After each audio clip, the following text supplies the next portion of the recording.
Gianfranco Miccichè è il nostro candidato a presidente della regione. Con una nota stampa diramata al termine di un vertice che si è tenuto a Palazzo dei Normanni, i parlamentari regionali e nazionali di Forza Italia lanciano così la candidatura a governatore della Sicilia dell'attuale presidente dell'Assemblea regionale siciliana. Tra i fautori della candidatura anche i deputati di lungo corso come Riccardo Savona, gli assessori Gaetano Armao, Marco Falcone e l'agrigentino Marco Zambuto.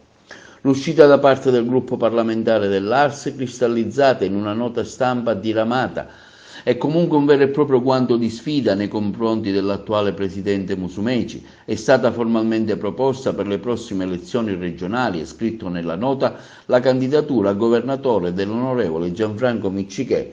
La stessa sarà formulata a tutti gli alleati. Sono lusingato, risponde Gianfranco Miccichè, di questa proposta. Mi riservo ovviamente di dare una risposta non prima di avere parlato con il presidente Silvio Berlusconi, con Renato Schifani e i deputati assenti. Metto la mia eventuale candidatura, continua Miccichè, a disposizione dei nostri alleati nazionali come la Lega, l'UDC e gli altri possibili partiti siciliani. Parole sibilline quest'ultime perché non chiudono l'ipotesi del campo largo che Forza Italia sta affrontando con il PD.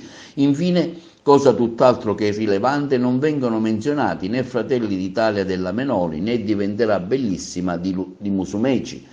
Anche il parlamentare D'Agostino di Italia Viva concorda con la candidatura di Miccichè, che rappresenta una garanzia per i moderati. D'Agostino continua dicendo: avendo già annunciato la disponibilità a partecipare alle prossime elezioni regionali all'interno delle liste di Forza Italia, è conseguenziale e naturale incoraggiare la proposta della candidatura dell'attuale presidente dell'Ars, Gianfranco Miccichè, che va incontro alle esigenze di un enorme elettorato moderato rimasto da tempo senza rappresentanza nella posizione apicale dell'amministrazione regionale. La sua disponibilità alla presidenza della regione per D'Agostino apre nuove prospettive politiche al centro, con un occhio al modello Draghi.